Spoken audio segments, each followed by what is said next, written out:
Hello दोस्तों, स्वागत है आपका हमारे चैनल आरके स्टडी पॉइंट में। आज है 28 अक्टूबर 2020।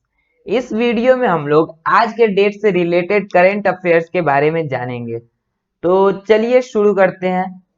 हमारा पहला क्वेश्चन है, हाल ही में अक्टूबर 2020 तक भारत में किस देश के बाद सबसे अधिक कोरोना संक्रमण है? तो ऑप्शन ए है संयुक्त राज्य अमेरिका, ऑप्शन बी है स्पेन, ऑप्शन सी है फ्रांस और ऑप्शन डी है इनमें से कोई नहीं। तो इसका सही आंसर है ऑप्शन ए, संयुक्त राज्य अमेरिका। सबसे अधिक कोरोना संक्रमण के मामले अमेरिका में है और उसके बाद हमारे अपने भारत में है। इसमें बताया गया है कि कोरोना वायरस संक्रमण में 45,149 नए कोरोना वायरस संक्रमण भारत में है और 26 अक्टूबर 2020 तक 79,09,960 मामले दर्ज किए गए हैं। अब चलते हैं हमारे क्वेश्चन नंबर 2 पे। क्वेश्चन नंबर 2 कह रहा है, हाल ही में किस शहर में पंजाबी समुदाय पिछले सप्ताह अपने सम्मान में एक सड़क के नामकरण के लिए एक साथ आया? तो मतलब किस शहर में पंजाबी समुदाय अपने ग्रुप को लेकर एक सड़क के नामकरण के लिए एक साथ आया? तो ऑप्शन ए है न्यूयॉर्क, ऑप्शन बी है सैन फ्रांसिस्को, ऑप्शन सी है शिकागो और ऑप्शन डी है इनमें से कोई नहीं। तो इसका सही आंसर है ऑप्शन ए, न्यूयॉर्क। इसके बारे में बता दूं कि दक्षिण एशियाई समुदाय के योगदान को 111 और 123 स्ट्रीट के बीच 101 एवेन्यू के पंजाब एवेन्यू के रूप में सह नामकरण द्वारा चिन्हित किया गया। अब मतलब कि जो नया सड़क का नामकरण किया गया था उसका नाम 101 एवेन्यू के पंजाब एवेन्यू के रूप में रखा गया। अब चलते हैं हमारे क्वेश्चन नंबर 3 पे। क्वेश्चन नंबर 3 कह रहा है, हाल ही में निम्न में से कौन ब्लैक लाइट मैटर आंदोलन के समर्थन में घुटने टेकने वाले पहले खिलाड़ी बन गए हैं? तो ऑप्शन ए है रोहित शर्मा, ऑप्शन बी है हार्दिक पांड्या, ऑप्शन सी है एमएस धोनी और ऑप्शन डी है इनमें से कोई नहीं। तो इसका सही आंसर है ऑप्शन बी, हार्दिक पांड्या। इसके बारे में बता दूं कि पांड्या ने ऐसा 25 अक्टूबर को राजस्थान रॉयल्स के खिलाफ खेल के दौरान किया था और इसमें, हाँ ठीक है। अब चलते हैं हमारे क्वेश्चन नंबर 4 पे। क्वेश्चन नंबर 4 कह रहा है कि हाल ही में निम्न में से किसने चंद्रमा के बारे में एक खोज का खुलासा किया है जो धूप वाली सतह पर पानी की पुष्टि करता है? तो किसने ऐसा बताया है या फिर खोज किया है कि चंद्रमा की सतह पे जहां पे धूप पड़ता है वहां पे पानी हो सकता है या फिर ऐसा है, इसकी पुष्टि किया है? तो ऑप्शन ए है नासा, ऑप्शन बी है इसरो, ऑप्शन सी है ईसा और ऑप्शन डी है इनमें से कोई नहीं। तो इसमें इसका सही आंसर है ऑप्शन ए, नासा। इसके बारे में बता दूं कि यह खोज इंफ्रारेड खगोल विज्ञान के लिए स्ट्रेटोस्फेरिक वेधशाला के अवरक्त उपकरणों का उपयोग करते हुए की गई है। नासा के अनुसार इस खोज से इस अवधारणा को बढ़ावा मिलता है कि पानी चंद्रमा की सतह के विभिन्न क्षेत्रों में वितरित हो सकता है, न कि केवल छायादार या ठंडे में क्षेत्रों में। चलते हैं हमारे क्वेश्चन नंबर 5 पे। क्वेश्चन नंबर 5 कह रहा है, भारत किस देश के साथ 2+2 बैठक के दौरान जियो स्थानिक सहयोग के लिए बुनियादी विनिमय और सहयोग समझौते पर हस्ताक्षर करने जा रहा है? तो ऑप्शन ए है जापान, ऑप्शन बी है अमेरिका, ऑप्शन सी है जर्मनी और ऑप्शन डी है इनमें से कोई नहीं। तो इसका सही आंसर है ऑप्शन बी, अमेरिका।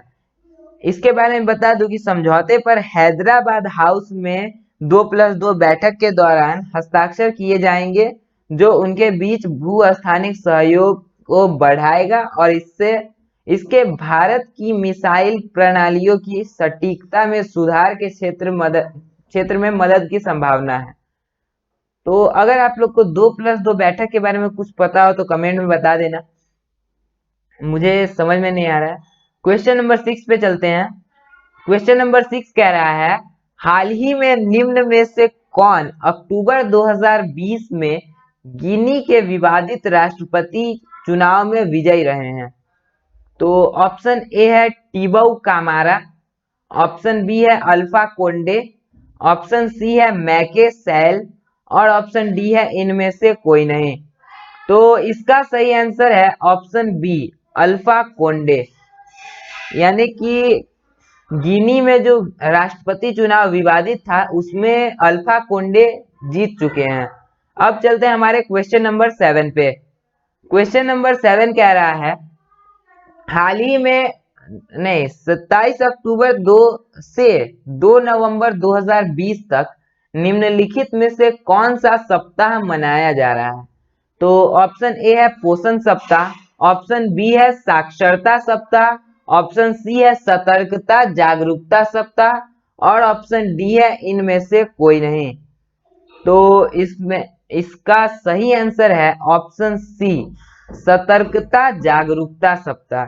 इसके बारे में बता दूं कि इस सप्ते में ही 31 अक्टूबर को सरदार वल्लभ भाई पटेल का जन्मदिन भी आता है और वर्ष 2020 का यह विषय है कि सतर्क भारत समृद्ध भारत।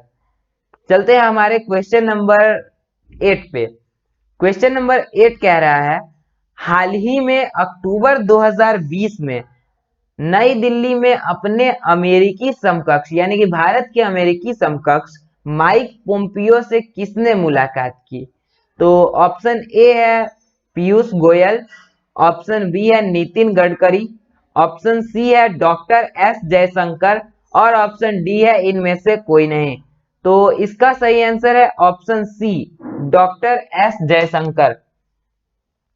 चलते हैं हमारे क्वेश्चन नंबर 9 पे। क्वेश्चन नंबर 9 कह रहा है, हाल ही में रक्षा मंत्री राजनाथ सिंह ने अक्टूबर 2020 में किसके साथ द्विपक्षीय प्रतिनिधि मंडल स्तर की बैठक की है? तो ऑप्शन ए है जॉन बोल्टन, ऑप्शन बी है मार्क एस्पर, ऑप्शन सी है विल्बर रॉस और ऑप्शन डी है इनमें से कोई नहीं। इसका सही आंसर है ऑप्शन बी मार्क एस्पर। इसके बारे में बता दूं कि दोनों मंत्रियों ने द्विपक्षीय रक्षा सहयोग को लेकर सैन्य सहयोग, सुरक्षित संचार प्रणाली और सूचना साझाकरण, रक्षा व्यापार और औद्योगिक मुद्दों की समीक्षा की। उन्होंने द्विपक्षीय सहयोग को आगे बढ़ाने के तरीकों पर भी चर्चा की। चलते हैं हमारे क्वेश्चन नंबर 10 पे। क्वेश्चन नंबर 10 कह रहा है, हाल ही में निम्न में से किसने जनजातीय कल्याण के लिए 2 उत्कृष्टता केंद्रों का शुभारंभ किया है? तो ऑप्शन ए है शिबू सोरेन, ऑप्शन बी है अर्जुन मुंडा, ऑप्शन सी है सरयू राय और ऑप्शन डी है इनमें से कोई नहीं। तो इसका सही आंसर है ऑप्शन बी अर्जुन मुंडा। अर्जुन मुंडा इसका सही आंसर है। इसके बारे में बता दूं कि अर्जुन मुंडा ने 27 अक्टूबर 2020 को जनजातीय कल्याण के लिए 2 उत्कृष्टता केंद्रों का आरंभ किया।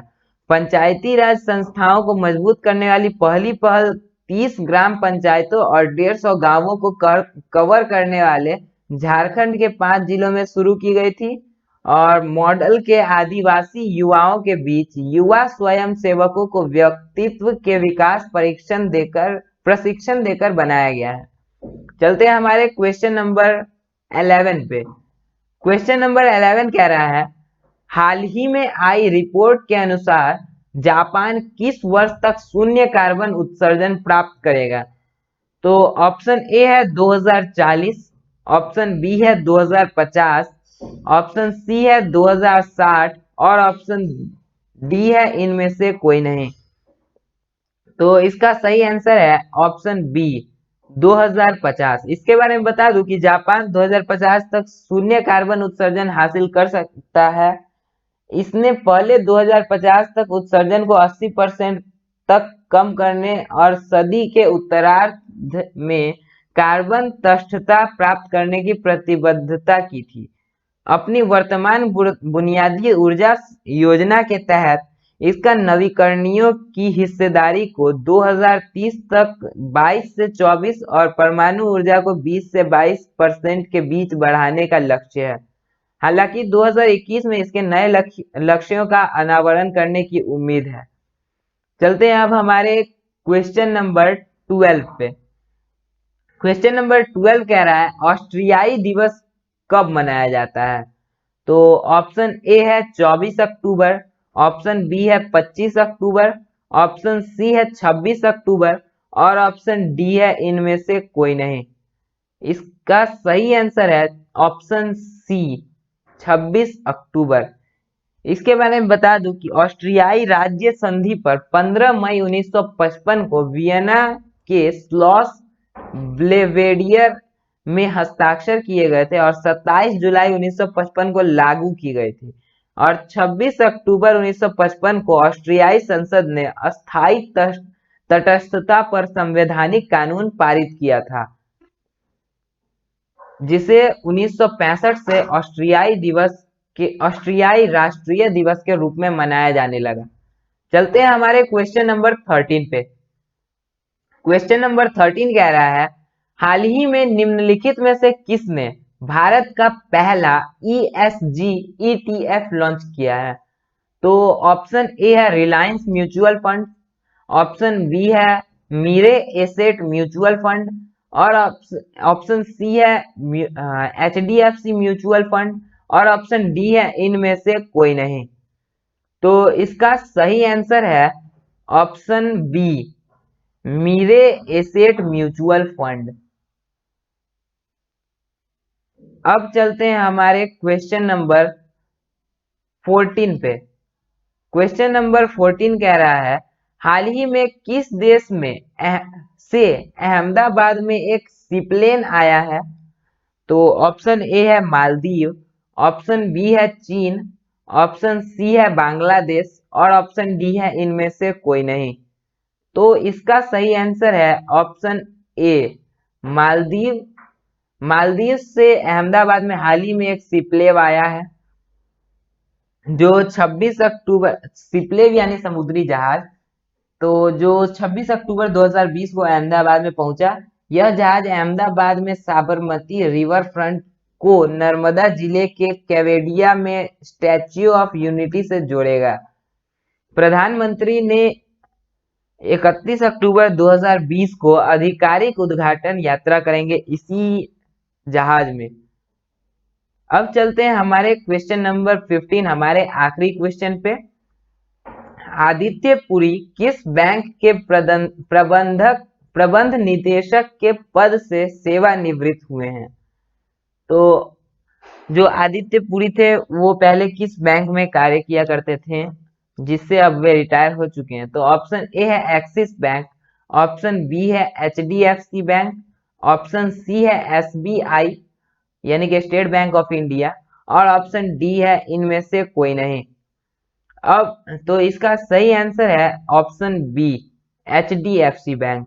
इनके बारे में बता दूं कि 25 साल पहले आदित्य पुरी ने बैंक के पहले प्रमुख के रूप में काम करना शुरू किया था और बैंक का निर्माण किया था जो अब लगभग 1.20 लाख लोगों को रोजगार देता है। आज के लिए इतना ही, धन्यवाद दोस्तों। अगर आप हमारे चैनल पे नए हो तो हमारे चैनल को सब्सक्राइब कर लें ताकि आपको हमारे ऐसे टॉप 15 करेंट अफेयर्स डेली मिलते रहें। धन्यवाद।